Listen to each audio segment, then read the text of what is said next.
Blog Talk Radio. Welcome to The Nonprofit Coach with Ted Hart, the most listened to radio show in the nonprofit sector, dedicated to helping your charity succeed. It's no secret that combining online and offline techniques is the key to fundraising success, and practical nonprofit management advice is what you need. The Nonprofit Coach with Ted Hart is the perfect landing point to learn from experts around the world who provide advice you can use. Ted Hart is without a doubt one of the foremost nonprofit thought leaders. Also a successful author, his books range from successful online fundraising to expert nonprofit management. Guests on the Nonprofit Coach are leaders in their field who share their insider tips and trade secrets in a conversational style both the experienced and novice will benefit from. Ted lectures around the world, but now he's here for you. From the latest in charity news, technology, fundraising, and social networking, Ted and his guests help you and your organization move to greater levels of efficiency and fundraising success. This is a live call-in show. Add your voice by calling 347-324-3080. After the show, you can find all our podcasts at tedhart.com. Click on Radio. Don't forget to dial 347-324-3080. Now, welcome the host of the Nonprofit Coach, Ted Hart. And welcome here to the latest edition of the Nonprofit Coach.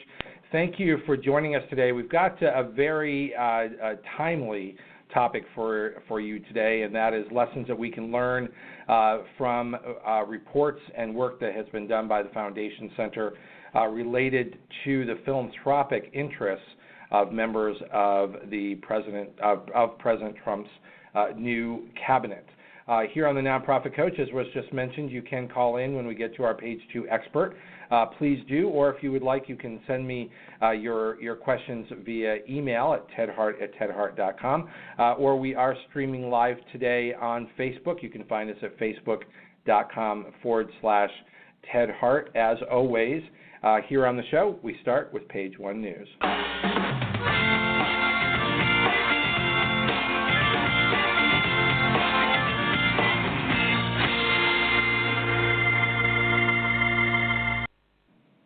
And each month we have the Foundation Center Minute, and Jen Bokoff is back with us. Jen, bring us up to date on what's happening at the Foundation Center.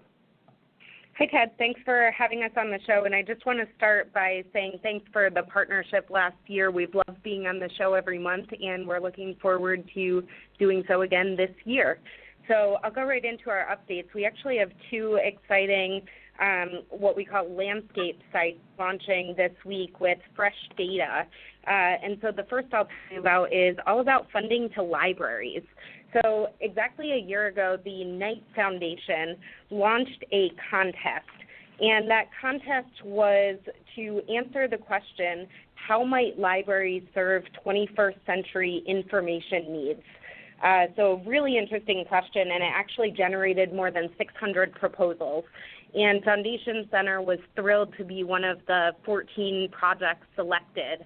And so yesterday we launched our new portal, libraries.foundationcenter.org, to showcase the local, state, and national sources of funding for public, academic, school, special collection, and government libraries all across the country.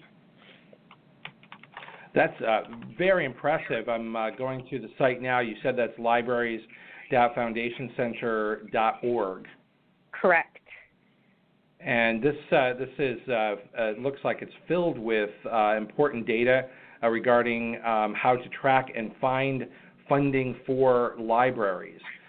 So what sort of data would we find in this database? So as with a lot of our platforms, we really like to highlight who's funding what and where. So what foundations are investing in different libraries, what the size of those grants is, and you can even drill in to see the grant description. So if they're funding something specific about each library, you can read what that is. And you can also see the demographic information that corresponds with the library service area, which is really interesting just to get a sense of who the actual users at the libraries are. And then you can also start to get insight into regional funding trends. So if you want to search, for example, by your home state, mine is Connecticut. So I was able to drill into Connecticut and see where the Connecticut library funding is coming from and going to. And that also helps you identify the gaps. So you can see certain regions in the state that seem to have a lot of funding going to it, and then others that might be under-resourced. Mm-hmm. So this is a resource that would help both libraries who are looking for funding, but also potentially funders who are looking to see best cases or who else is funding what or where to contact for information on where grants have already gone. That's right, and I would also add a third bucket there, which is any library advocates. So especially educators I've been following in the recent news, they're really worried about funding being cut and how to maintain good libraries. So this is the data that they can use to be quality advocates. Wow, and you're tracking $30.1 million to public libraries, $25.7 million to archives and special collections. That's some pretty serious money, and we're posting today the link to libraries.foundationcenter.org over on Facebook at facebook.com/Ted Hart. I'm sorry, I cut you off, Jen, so go ahead. No, terrific. I was just going to share that there's also ways to learn how to use the data and use the site. So when we put information out there, we like to tell you what to do with it as well. So one of my favorite resources on the site is actually a self-paced online course. And especially as many libraries are trying to work with limited resources, it's a really great way to build their fundraising and advocacy capacity. So there's that and several other resources for learning webinars, how to use the data and how to access funding. That's really great. So you've got webinars, in-person training, e-learning. That's really a very impressive resource. Thank you for sharing that. Any other updates today from the Foundation Center? Sure thing. I'll just tease something that's coming out tomorrow, and we can talk about it more next month. But for the last 5 years, we've partnered with the International Human Rights Funders Group to do research in who's funding human rights around the world.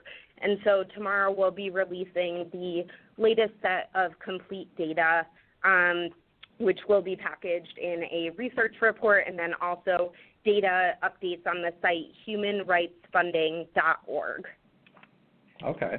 Well, I hope next month, after you've got that launch, you'll come back and tell us how that launch went and how these special collections of data are doing and accessible through the foundationcenter.org. Absolutely. Now, Jen, I'm going to ask you to hold on just a second because I think you're going to do double duty for us today. When we come back to page 2, you're going to actually introduce our very esteemed page 2 expert today. Yes. Is that right? I will be excited too. All right. Hang on. We're heading on over to page 2.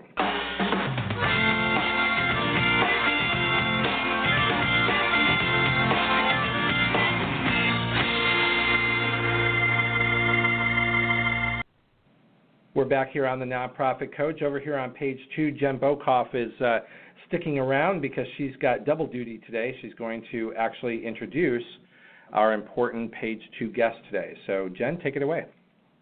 Sure. Well, you can read his bio on our website, but Brad Smith is the president of Foundation Center, and my boss's boss, so I have to say nice things. But I thought what I would do is just share 3 things that I think he's brought to Foundation Center to really take it into our 60th year and make it an increasingly relevant source of information for not just the U.S., but around the world. And that first piece is we've really gone to being a globally minded organization. We have partnerships really around the world and are getting data from countries that never had philanthropy data that was accessible before. And that's really valuable for building international partnerships and thinking about large-scale collaborations, which is especially important in today's world.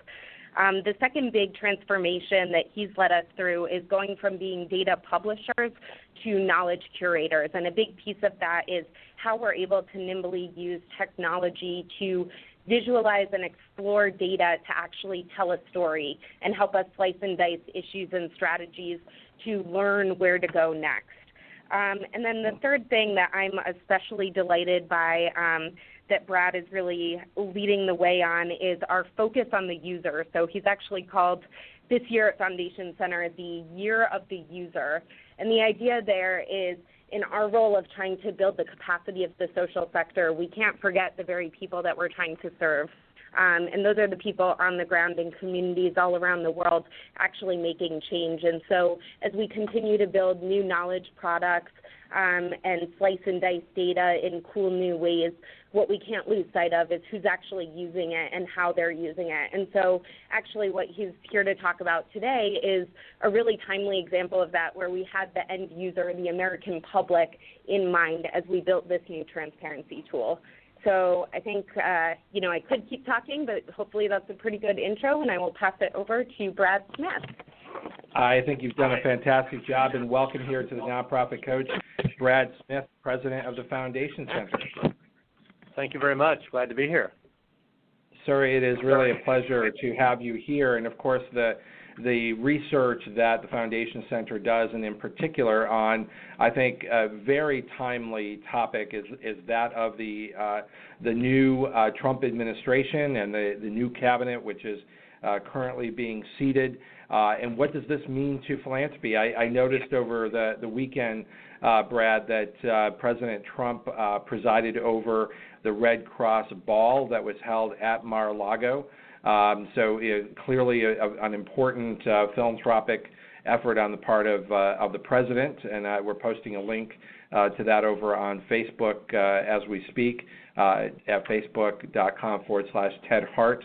The Foundation Center, Brad, has put together a research project. Can you sort of share the details of that and tell us what will we find in that? So please give us a briefing on what you're calling Eye on the Trump Cabinet. Okay, certainly. Well, first of all, the easiest way to find it is go to a special site the Foundation Center has devoted to Foundation transparency, and that's called glasspockets.org. That's all one word, glasspockets.org.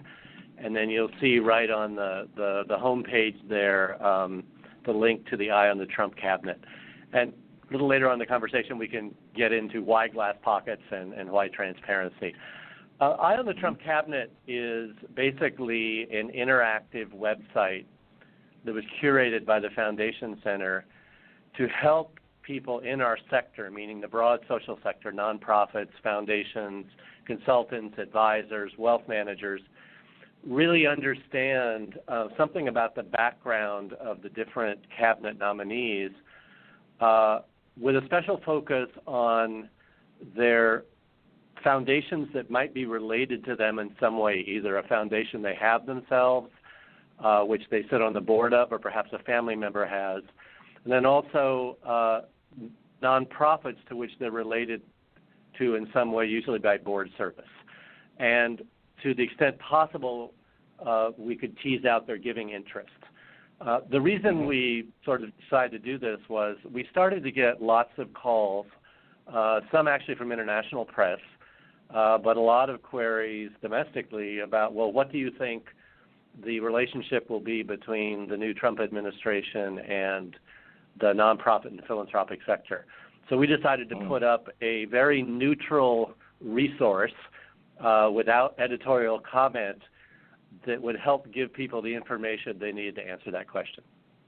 Right. Well, it's a very important question, and of course there are concerns that have been expressed throughout the nonprofit sector in terms of what the Trump administration could mean. Of course, it's very early on, and anything at this point is really pure conjecture. We have posted glasspockets.org over at facebook.com/Ted Hart, so everyone can pick it up directly there. So I'm over on that site. Lots posted here, but what are the early lessons? And I think you're right. The only thing that we can rely on right now is the data that is available on Glass Pockets, the transparent information that's available on the people who will make up President Trump's cabinet. So what in general or in specific are the stories that are told? Right. Well, one of the comments that I received from someone in the sector that sort of got us thinking about this site was somebody said, well, this administration doesn't know anything about philanthropy. So we decided to sort of figure out whether that was true or not. When we started to do profiles of President Trump himself and his cabinet nominees, we found actually that among the different nominees and President Trump himself, there were 25 different related philanthropic foundations, and collectively over 50 non-profit organizations in which they had served in some way, usually as a board. So just that empirical evidence says that this is a group of people that know something about the sector through their own philanthropy, their family's philanthropy, and their board service. And there's a couple of them actually that stand out quite a bit that your listeners might be interested in. One of them obviously is in the news today. I don't know how the vote is going, but Betsy DeVos, who has been nominated for Secretary of Education, whose confirmation is being voted on today. A lot of controversy about her views on education and the role of charter schools. From the perspective of our sector in philanthropy, the really important thing about Betsy DeVos is that her and her husband have their own foundation, which is a substantial foundation that gives out about $9 million a year. And she comes from a family with a tradition of philanthropy. There's a number of other family philanthropies. And, of course, she's been on the board of a lot of different nonprofit organizations. But even more important, perhaps, is that she is the outgoing chair of the Philanthropy Roundtable, which is one of the key philanthropic sector infrastructure organizations, membership organization of foundations and donors that advocate, importantly, philanthropic freedom. Basically, that it's important that philanthropies have the independence and the freedom to pursue their mission. Mm-hmm. And that is a very important infrastructure. So clearly, her role as board chair of the Philanthropy Roundtable, in addition to her own family foundation, would lead you to believe that she at least has an appreciation for the role of philanthropy in America. Correct. And there are several others, too. If you look at someone like Ben Carson, of course, he has his own, the Ben Carson Scholars Fund, which is a grant-making public charity. Steve Mnuchin, as is true with many high net worth people in the Wall Street, the financial sector, is also quite active in a number of foundations, including his own family foundation, sits on lots of nonprofit boards or has sat on them in the past, like the Museum of Contemporary Art in Los Angeles, the Los Angeles Police Foundation Junior Achievement. So there's also knowledge there. And this is true for a number of the other cabinet members as well.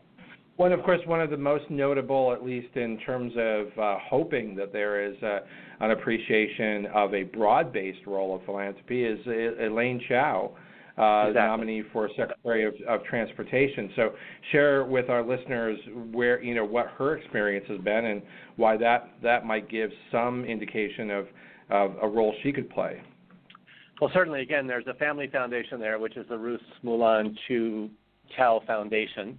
And also, of course, the United Way Worldwide, where something she's been deeply involved in for many years. Again, nonprofit. She was also on the board of Bloomberg Philanthropies. She has done a lot of charitable board service. So this is someone, obviously, who has been active in the nonprofit and philanthropic sector. And again, we weren't looking in this site to really say anything about their own political beliefs or how those political beliefs might affect their philanthropy. But because one of the true beauties of the philanthropic sector in America is its incredible diversity. And another message we wanted to sort of subtly communicate was that that independence continues to be very important for the sector to thrive. Well, the philanthropic sector in the United States is held up as a model around the world as one of those institutions that are or sectors that are purely American, represent a very broad base of beliefs and points of view, and that's the richness of the sector. That it's not only tied to one political party versus another, or one viewpoint versus another, or one religion versus another. It is one of those infrastructure parts of our society that if we all support it and promote it and allow it to breathe and grow in all of its diversity, it brings out the best of what America is. Do you have a sense in the reading that you've done and the data that you've brought together that you believe right now, early on, fresh new administration, that we can expect that there is an appreciation of that point within the halls of the Trump cabinet? To tell you the truth, I think it's a little early to tell. I haven't yet seen a tweet on this, presidential tweet, although, give it 5 minutes, there may be one. But maybe that's the good news. Maybe not I don't being think this is fodder for Twitter is a good thing. Correct. I don't think this is top of mind. I think it's a little bit in the, sort of in the news because of Betsy DeVos, and obviously people look at her, charitable support during the election because of the Trump and Clinton foundations, which are actually grant-making public charities that came up. But I haven't really seen anything that leads me to believe one thing or another yet. I know that there is among the administration and especially among supporters, you do get a lot of social media chatter about sort of liberal philanthropists like George Soros, for example. Mm. So whether that may turn into something that is more focused on looking at, sort of political causes with a small p that philanthropy and nonprofits might be advocating. I mean, certainly we're already seeing clashes between organizations like the American Civil Liberties Union, environmental organizations around climate change, and I'm sure at some point the press and,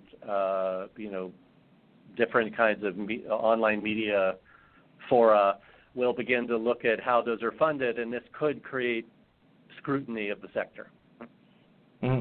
Yeah, it could, but isn't the danger here to allow the discussion or the dialogue to devolve into the kind of philanthropy that supports me is the only true kind of philanthropy, as opposed to recognizing and promoting the notion that philanthropy is very broad-based, should be broad-based, and should be supported for its diversity, as opposed to, I only care for philanthropy if it supports my political views.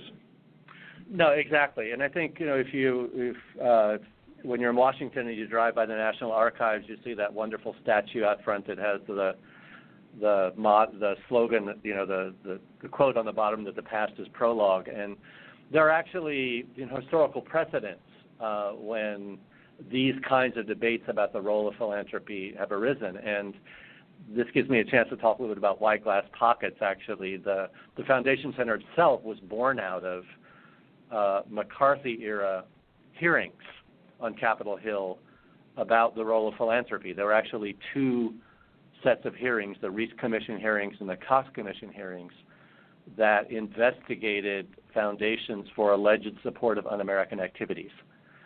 And the quote that Glass Pockets... That's chilling. That is chilling, yes. But it was very interesting. One of the people that testified was a Republican banker named Russell Leffingwell, who was the chair of the Carnegie Foundation board at the time. And he told the members of Congress at the hearing that he said, we believe the foundation should have glass pockets, meaning that we have nothing to hide. We're a tax-exempt charity serving the public good, and therefore we feel that transparency is our best defense. And it was out of those hearings, actually, that the Foundation Center was created by John Gardner, who was the president and CEO of the Carnegie Foundation at the time, and a group of other foundation leaders that felt that the best really defense of the sector was to prove it had nothing to hide. So the Foundation Center was created as a nonprofit, nonpartisan, non-advocacy, and non-membership public information service about philanthropy. And a lot of those early decisions were quite fascinating because the idea not to make it a membership organization was actually to try to help ensure that the organization, that the information would be trusted. And one of the most valuable assets the Foundation Center has is trust. And we were very conscious of this as we did this site on the Trump administration. We were very careful about not editorializing. We were very careful about the links to news stories we picked to try to be as balanced as possible. And believe me, it was tough because, some of these cabinet picks and the president himself, sort of pride themselves on being polemical and controversial. And there's a lot of, tough press out there. So we really had to bend over backwards to try to give as rounded and neutral picture of these cabinet members in relation to their giving interest and, philanthropic interest. So there's been other points we could talk about in history, but just to make a long story short, the few attempts there have been throughout history to try to say that one kind of philanthropy is right and another is wrong have never really succeeded because it's a very difficult thing to do through public policy without basically affecting the whole sector. As long as foundations do not violate the regulations which are imposed upon them by the Internal Revenue Service regarding to lobbying, partisan political activity, and a few other things, self-dealing, for example, they are free basically to fulfill their public purpose, their charitable purpose, in the manner that they best see fit. And in providing this in a very transparent way, it gives us an opportunity to see sort of the facts as they are, and as you said, not editorialize. We're going to take a really quick break. When we come back, I want to ask you to just reflect on a statement that you made in the article that was posted in the Chronicle of Philanthropy, which we'll post over on Facebook. And that's where you said what we hope it does is shed a little light on the speculation of what this might mean for the sector. And when we come back from the break, I want to focus on what do you think this means for the sector, and we'll be right back.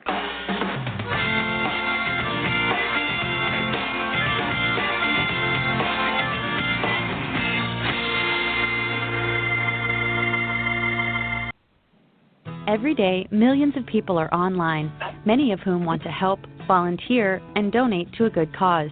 Nonprofit organizations can use many Google tools to reach potential donors around the world and raise more money. And as an approved nonprofit, it doesn't cost a thing. It's all free. Google Grants helps you promote your website with free advertising on Google.com through the AdWords program. With Google AdWords, you create ads and choose words or phrases related to your nonprofit organization. When people search on Google using one of your phrases, your ad will appear next to the Google search results under the Sponsored Links section. AdWords allows you to target certain geographic areas, dates, and times of day for your ads to appear. YouTube for Nonprofits is another tool that can boost donations to your organization. The program offers a number of perks that get your message out there and drive viewers to take action and donate. You can list your organization on YouTube's nonprofit channel and add call to action overlays on your videos to drive viewers to donate. Need help analyzing your website traffic and marketing effectiveness? Google Analytics is a free tool that will give you rich insight and help you increase the number of people that visit and donate to your site. Google Analytics can be invaluable to many people in your organization, such as development directors, marketing staff, and your web team. There are many other tools that can help you reach more donors and raise funds, like Google Checkout, where you can process credit card donations with no transaction fee, Google Sites to create a free website, and Website Optimizer, where you can figure out the best landing pages to turn site visitors into donors. To get started, apply for Google for Nonprofits today. Get your calendars out. Next week here live on the Nonprofit Coach, we will have Mark Pittman with us. Mark will be giving us updates on the Concord Leadership Group and the Nonprofit Academy. I'm quite excited for you to learn more about the Nonprofit Storytelling Conference. And, of course, Mark is best known for Ask Without Fear, that has sold more than 10,000 copies. So join us next week here on the Nonprofit Coach, 12 noon Eastern, and learn how to ask without fear.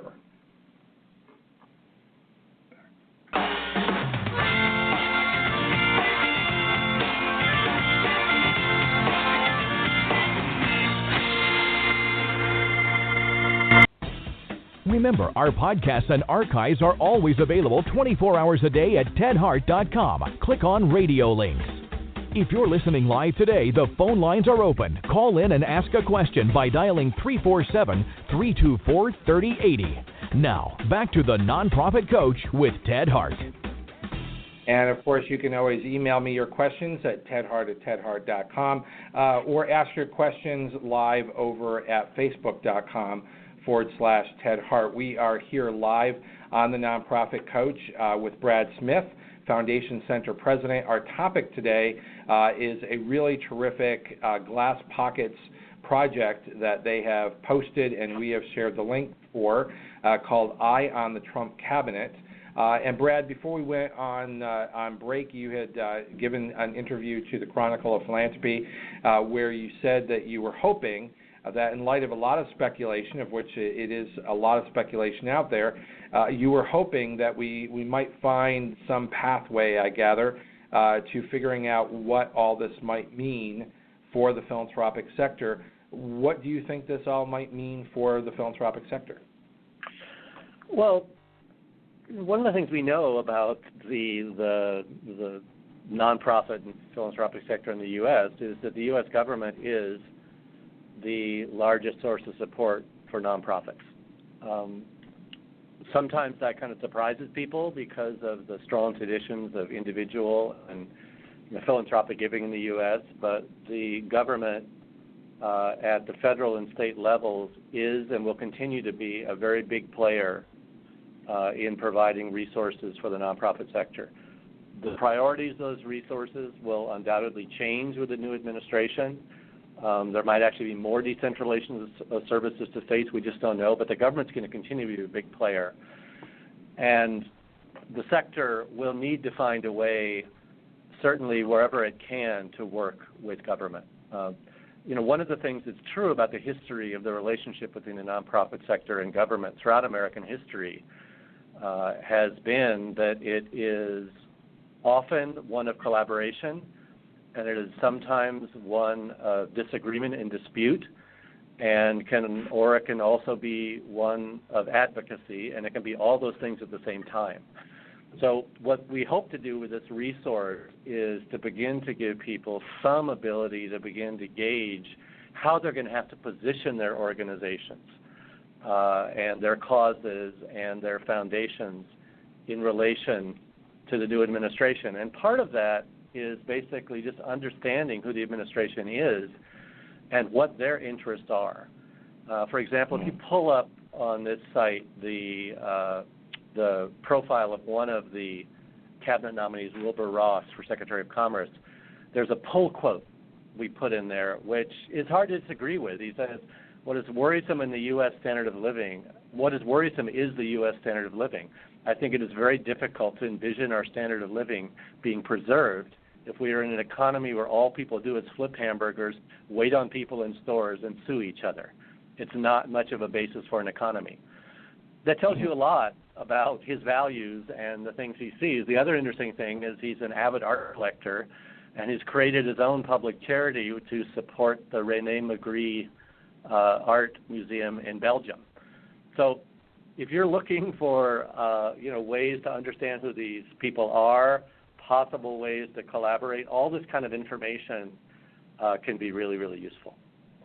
Right, and it does give a sense that as you look through these backgrounds, again, the philanthropy is a truly American, broad-based American, capital A American infrastructure and needs to be supported. But to your point, when it comes to support from the government for various charitable institutions, that has ebbed and flowed over time. Certainly, many of us have been around where there have been, cutbacks because of budget cutbacks. Well, right. Do we honestly think if there are budget cutbacks, that's not going to affect some charitable institutions? And certainly, a particular approach might favor one kind of charity over another. And I think those are natural approaches that we all should expect are just part of doing business with the government. It's when the fear is that there's selective engagement or cuts simply based on political interests as opposed to maybe the running of the country or what is in the broad-based interest of the American public, not the Republican public or the Democratic public, but the capital A American public. Do we have a sense, again, from an overall look here, that there is enough of an appreciation there that philanthropy will not be approached as a purely political activity, but as sort of a broad-based, a capital A American? I think the data tells us a lot about philanthropy, and we often hear at the Foundation Center that foundations will tell us, well, there's grants we make in the environmental area or the in support of immigration or immigrants' rights or whatnot that are so sensitive, we're worried about our data being out there. That actually represents a very small percentage of overall giving. The majority of giving by the more than 86,000 private independent foundations in the United States goes for education and health. And very large portion of that goes to very traditional, large sort of bedrock institutions in American society, hospitals, large universities. Also a significant amount of money goes to arts institutions. And I don't expect to see that being come under scrutiny or particular change. I think where we will see the flashpoints are obviously things around reproductive health and reproductive rights, like we've already seen with Planned Parenthood and the revitalization of the Mexico ruling, prohibiting government resources for organizations that discuss abortion as a family planning tool. We'll probably see it around immigration and immigrants' rights and issues of sanctuary schools. I think it'll be interesting to see how charter schools play out, because it looks like, especially with Betsy DeVos has confirmed, that there will be greater government support through voucher programs and other programs for charter schools. So there may be greater opposition to that. Yeah. Just as an update, she was just narrowly confirmed with the vote of the Vice President. So she is now Secretary Betty. So she's right. So that will. Yeah. So I think we'll see areas where government money will flow that are more in line with the beliefs and priorities of the administration and the Congress, and then we'll see private money, as we're already seeing, flow into some of the causes that are out of favor, or where people feel that sectors that needed to be defended and promoted. For example, immigrant populations, human rights issues, and of course environmental issues. But we've seen this before. We've seen this with the Reagan administration. We've seen sort of more conservative-minded donors sort of do this during the Clinton and Obama administrations with their issues. So, there is this kind of ecosystem of funding that is part private, part public, and the distribution and focus of that shifts depending on the nature of the government that happens to be in office. Happens to be in office. Yep. Yeah, and I think that's right. I think that's you chalk that up to elections matter. And if these topics matter to you, it is going to change one way or the other depending on who is in office, and you may be pleased or displeased depending on who's in office. But I want to turn your attention to something of a completely different flavor, and that is when the underlying assumptions of philanthropy and the underlying, long-standing sort of agreement between the factions are things like the Johnson Amendment, which is a 1954 law that forbids churches and other 501c3 tax-exempt organizations from engaging in official electioneering. I think that's something that we all understand, that's something that we don't want to see happen, and that should be carefully scrutinized in terms of. So I think it's quite a different flavor when you have a president who says, and his quote is that he intends to totally destroy the Johnson Amendment, not look at it, not study it, not review it, but to totally destroy the Johnson Amendment. That's on the order of pretty chilling. Yeah, that's I think one of the things everyone is getting used to is that there's a decidedly different tone to the discourse of this administration, and a lot of the first salvos are very aggressive. I assume, like a lot of things in American society, those things will ultimately be decided not by pronouncements, but essentially through the courts, through advocacy, through informed research that will be brought to the debate, through active press coverage. And, it's hard to predict from where we are today with a statement like that to where we'll end up or where we'll be. It's very difficult to predict. Just as a matter of, and this is not, I'm not ducking, but the Foundation Center, as part of its role as being a trusted information and data provider about the sector, we're not an advocacy group, so we actually do not take stands on issues of public policy, like payout rate, charitable deduction, things like you just asked about. We often do research to help inform the debate, especially upon request. We get a lot of background requests from journalists, from membership organizations, from advocacy organizations, and we will often do neutral, objective research on what the data is telling us. But we don't actually take stands on this because the belief of the founders, and I think it's protected by the board and the staff today, is that the minute you become a partisan like that in a debate, your information becomes suspect. And I think even more sort of in the rather unique information environment we're in today, where expertise and facts are being questioned. Right. And certainly there are a number of people, I think, on both sides who respect the central role of the Johnson administration in terms of keeping the charitable sector nonpartisan. Not to say that you won't find charities of different flavors, but I think destroying the Johnson administration makes it absolutely certain that you will see charities become much more partisan. And I don't see how that lessens the division in this country. I think it only further institutionalizes it almost beyond the breaking point. Yeah, I think a real big challenge for the sector in general is really about, I think, just following up on something you said about bringing the country together. We have been through a particularly, volatile election process with a lot of acrimony and a lot of division. And there is a way in which, sort of American partisan politics has become sort of a hyper-partisan environment in which, we don't bring people together. You sort of win by, dividing people and pulling them apart.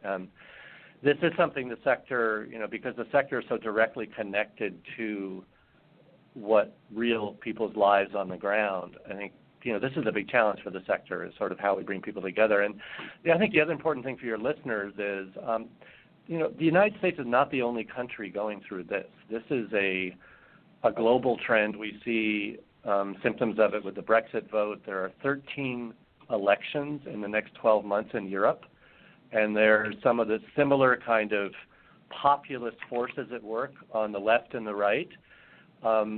really that are mobilizing significant portions of the electorate in different countries based on a feeling of somehow disenfranchisement and being left behind by globalization. I think it's good for us sometimes to get out of our purely American lens and realize that these are global trends that are going on that have a lot to do with technology and the economy. Well, and I think you're right in bringing that as a focus, but I think that gives those of us in the sector, and you may agree, even more cause for alarm and concern. There certainly are a number of reports that have been released over the last many months, one in particular from the Carnegie Endowment, about the closing of civil society, and I've just posted a link that over at facebook.com/Ted Hart. That's not the only one, but democracy and human rights support are under fire around the world. So if we look around the world as an indicator of the trends, I think that may, while we don't see evidence, this early on in the Trump administration, that other than the destruction of the Johnson amendment, that certainly is very troubling as a statement. But I'll just sort of put on the side there to remind our listeners here that the Johnson amendment is not a presidential executive order, but is in fact a law.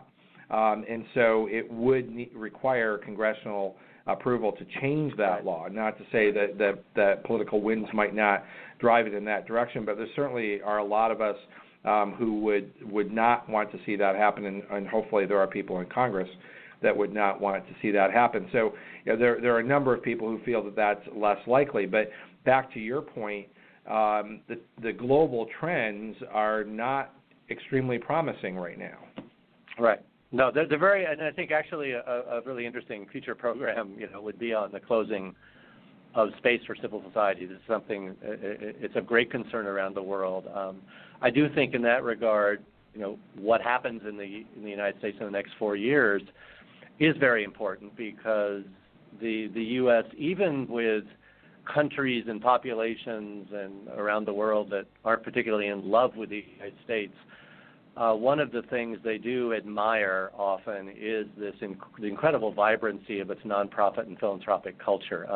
We get a lot of requests here at the Foundation Center from groups all over the world about, well, how does the U.S. model work? They're seeing their own governments, for economic reasons, pull out of areas in which government, used to heavily support social services, arts, and culture, and are very curious about the American model and how it works. So people do pay attention to the space that exists and the legal structure and the economic structure and the freedom of the nonprofit and philanthropic sector here. So it is something, the world will be watching. I just want to make sure there's just back for a minute on the Eye on the Trump cabinet site. We're probably going to change it to Eye on the Trump administration, because we're broadening the number of people. We're including a number of advisors. And there's just one really important advisor that from the standpoint of our sector, that your users might not be, or listeners might not be aware of,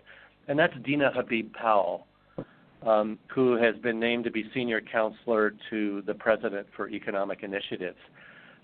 Dina is actually Egyptian-born.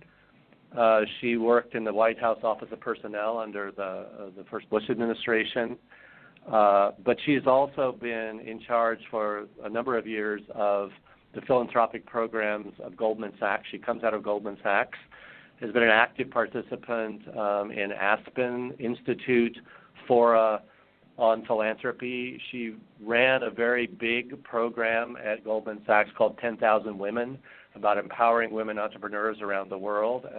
So this is another person in the cabinet who very much understands the role and the power of philanthropy and nonprofit initiative. Well, I thank you for that, and I'm glad that that you are going to expand that, because there are certainly more voices that will affect these decisions, big and small. True. Is there an attack on philanthropy? I think that's going too far. Are there concerns about changing the structure or sort of the common understanding across the country in terms of what is a nonprofit? I think that's fair to say that may be something that's open. I did want to just share, because you're right, this topic of trends around the world. Certainly, Brexit in some ways is seen as sort of a precursor to the Trump election, and does President Trump's election now signal to the elections in Europe and what might happen there? May or may not, we don't know. But as you said, that's something worth watching over the next 12 months. This notion of closing society, there just one thing to share with our listeners here is that the Financial Action Task Force, what's known as FATF, had issued Recommendation 8, R8, where they specifically were saying that nonprofits were, in their words, particularly vulnerable to terrorist abuse. And what happened following that is that a number of governments used that as sort of, some of us felt sort of as a weapon to crack down on funding to nonprofits as a way to sort of, defund the opposition voices in various governments. And that has been reversed. And FATF has revised Recommendation 8 and are no longer saying that nonprofits are particularly vulnerable. So that sort of stick or that weapon that was being used, and certainly seemed to be one of the reasons why civil society space was being seen as under attack, was that they had sort of this weapon, this Recommendation 8. So I just thought, and I posted over on Facebook a link to the nonprofit platform on the Financial Action Task Force on FATF, just for people to track that, because I think you're right. There are more forces at work here than just simply the political or the philanthropic interests of the Trump administration. But to ignore that is to not see the big picture. Correct. Exactly. Yeah. So we only have a few minutes left here on the show. I want to thank you again for being my guest, and such a thoughtful discussion today, and certainly very timely with the incoming administration and so many unknowns. But we don't have to approach this as completely unknown. There are things that we can learn, and topics that we certainly should begin tracking. So if you would summarize what the Foundation Center is doing, what you are planning to do, what people can count on the Foundation Center to do as these topics unfold, and then before we say goodbye, how can my listeners reach out to you? Okay, great. Well, first of all, just in terms of the Eye on the Trump Cabinet sort of mini site, which it will be enlarged to sort of focus on the top advisor for the administration, to sort of create a map of that group and what their philanthropic interests are in nonprofit service, and to the extent we can tease it out, their giving interests as sort of a roadmap that people can use as they try to figure out how they can relate to the new administration. So we'll continue to expand that. Just more generally, the Foundation Center is launching lots of new sites. You heard a little bit at the beginning of the program about the one on public libraries. We're looking actually at doing some sites on issues that are going to be very important in the coming years. One that would show, for example, how philanthropy has supported charter schools, and what the research that has also been funded by foundations and published by their grantees says about the issues swirling around charter schools. Just very quick data we've seen shows that since 2006, foundations have provided more than $3.2 billion for charter schools, and that's very conservative. We're also thinking of doing a similar one on what is likely to be an extremely contentious issue, which is around immigration. And again, on all these issues, the Foundation Center brings the data to the table rather than an advocacy position. So we also know, for example, that some of the philanthropic money going into immigration issues is actually for support of nonprofits like the Federation for American Immigration Reform that have views very similar to that of the administration about, border control, very, sort of limited amount of immigration, high vetting. It's not just about immigrants' rights or, fighting a travel ban. There's a diversity of approaches being supported, and we feel that at a time when issues like charter schools and immigration and other issues are bound to be of interest, one thing we know is that when there's national focus on issues and the news is bombarding you with them, donors begin to want to work on those issues.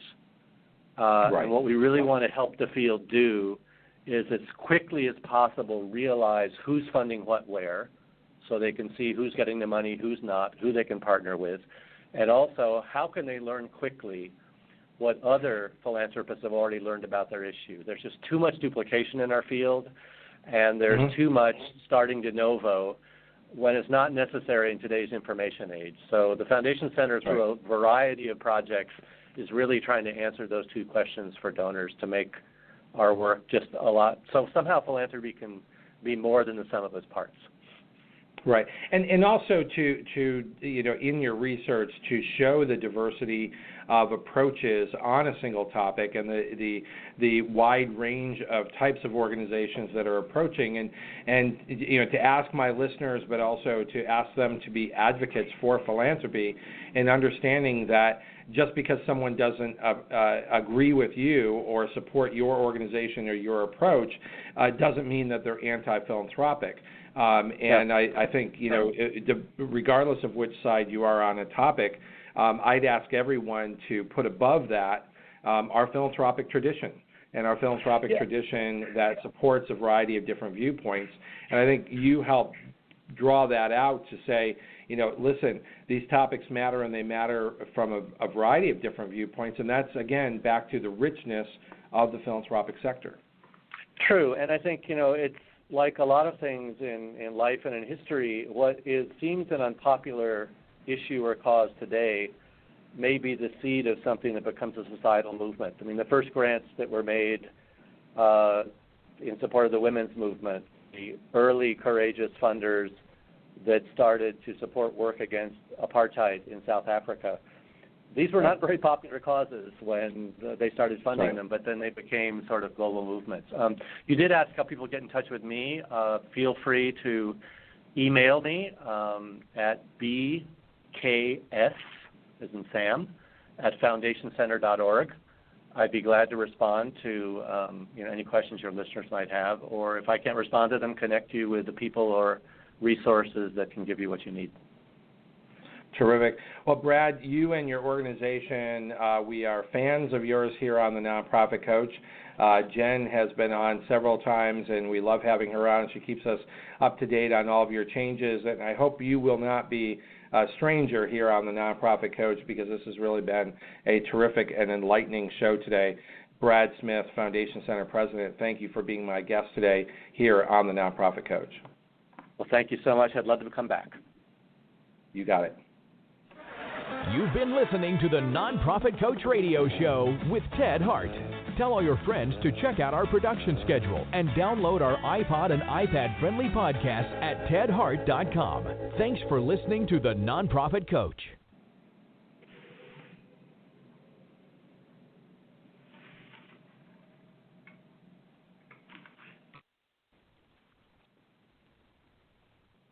Have you Googled yourself lately? Are there negative posts from an ex-employee or from a former client? Maybe an outdated news article? Search engines don't always get it right. But right or wrong, it's your reputation on the line. That's where Reputation Defender by Norton comes in. Take control with Reputation Defender. Their cutting-edge approaches help you to wipe away unwanted information in your search results. They also promote the good stuff. You can start by getting your free reputation report card at reputationdefender.com or call 800-811-4975 to speak to an expert. Top reasons your career wants you to move to Ohio.